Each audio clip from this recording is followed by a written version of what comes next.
I love what you were sharing. Is it Natalie, right? Call her Nat. Sorry. Just about the talking about the scaffolding. That's interesting because I just read that as well. And talking about God moving into you into a different season.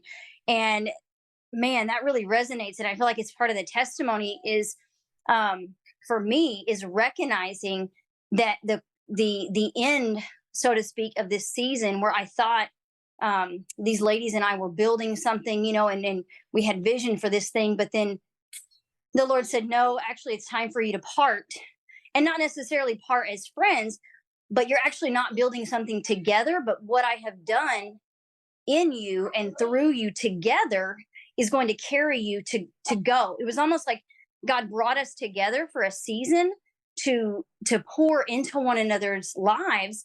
And then now he said, it's actually time for you to go, to go and do the things that I've called you to do, and to send one another, so to speak. And we're still in each other's lives, but recognizing like that's a good thing, because now like I feel like God is saying, I'm calling you higher. I'm calling you deeper. There's a greater responsibility.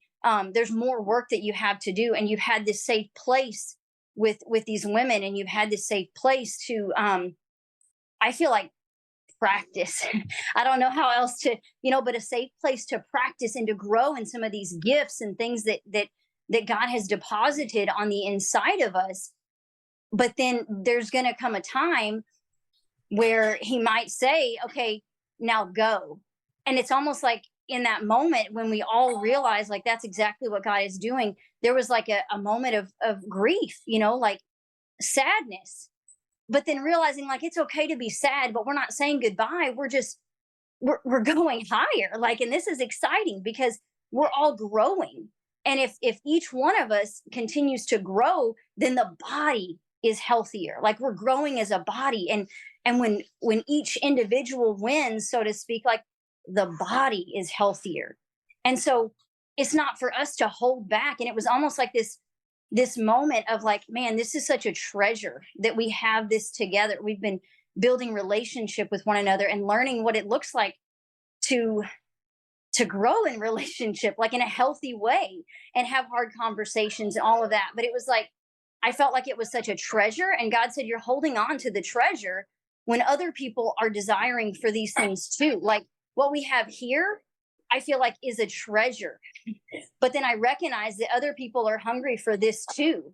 And so this is not to be a gift or a treasure to hold on to, but something that we learn from, and then we can gift it to other people, that are so hungry for this, and for those relationships that you feel like are God relationships. Like I don't know how else to say it because I've had so many dysfunctional, relationships, but I feel like when God brings those other people that you can grow and you can learn with, but then he's like, you're trying to hold on to something that I've given you to give away. And I'm like, oh, wow. Like, this is all good stuff. This is not a time to grieve. This is a time to celebrate. And so I'm just celebrating with all of you, that God is calling you higher and deeper. And it's all good things. And so whatever you're having to maybe let go of, or maybe habits or something, God has been telling me, you cannot continue to operate in the same way where I'm taking you.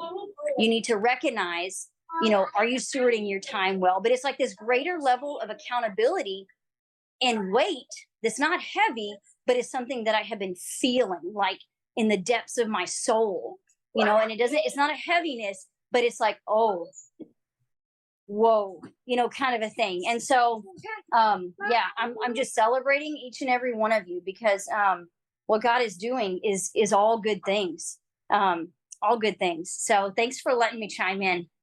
Sabrina, I think it's funny. I was at a coffee date with someone I had no context to who they were, other than that a mutual friend connected us yesterday, and they're a big visionary person, and he was taking notes like while I was talking. I love people like that. I don't know if you guys are note takers when people talk to you at like a coffee shop. It's the best. I do it in my phone, but I need to bring a thing because it's just like, what are they writing over there? I'm so curious. And so he's taking down notes and drawing all these diagrams while we're talking, and like we weren't there for business. It was literally just friendship, getting to know one another. And I was literally like sharing the big vision of Founder Collective and getting so excited about it, like all these things to grow. And he said, he like goes smiling ear to ear. And he didn't say anything except for this at the very end. He said, "Are you holding it lightly?" And we've talked here, like in this room, about open-handedness, right? And we talked about it through the lens of like, what are you coming to give rather than just like constantly receiving, though there are 100% seasons where you need to receive, and that needs to be something you're good at doing too. But are you holding it lightly? I started laughing because I was like, oh my gosh, first off, like it's kind of in baby mode right now. It's kind of like, no, I'm not holding it lightly. You cannot borrow my baby right now. She is still latched to me. And yet at the same time, like for a complete stranger to say something to me that I have been, like you, Sabrina, processing without the necessary context or words or even the knowledge of what I need to do next. But I was wholeheartedly able to say, yeah, I actually am. And he said, there are people that are coming that are going to take this from you. And it's not a bad thing. You're going to be giving it to them, but this isn't where you're going to stay. And I was like, oh my gosh, I don't know how I feel about that. To build something and then to release it is that's what serial entrepreneurship is. And it's 100% an apostolic anointing and an ability to be able to see things into existence and then to move on to the next thing that's ahead. And so I love that you brought that up, Sabrina, and Kim and I have been talking about this a ton too offline from this place. And so I think we need to have that posture in everything that we do on a consistent basis, because the times I've clenched onto something and it's been yanked out, what happens when you're holding something really tight and it gets yanked? You fall. It's called tug of war. And I don't want to play tug of war with Jesus. Okay. He's much stronger than me. And so when we keep that open-handedness and he is like, hey, like a great job. And then he's going to take this away so that he can give you the next thing in the next season. Is really fun. I love it. So I just wanted to bring that up to people who might be clenching on to something that God's given you. We have to be willing to let it go. You know, that scaffolding, it's used in a period where you need strength and support.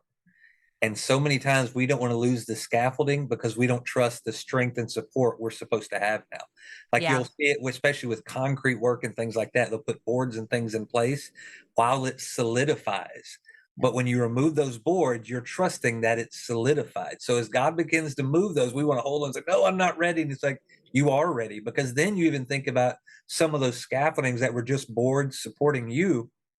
They may have greater measure of value to be used in building somewhere else, but because you're holding on to them to be your support, they can't walk into what they're supposed to do. So it is definitely that season of trust and that support. Release is so powerful, and we have to get really good at this of release. When God says let it go, let it go. When he says hold on, like trusting those moments in all things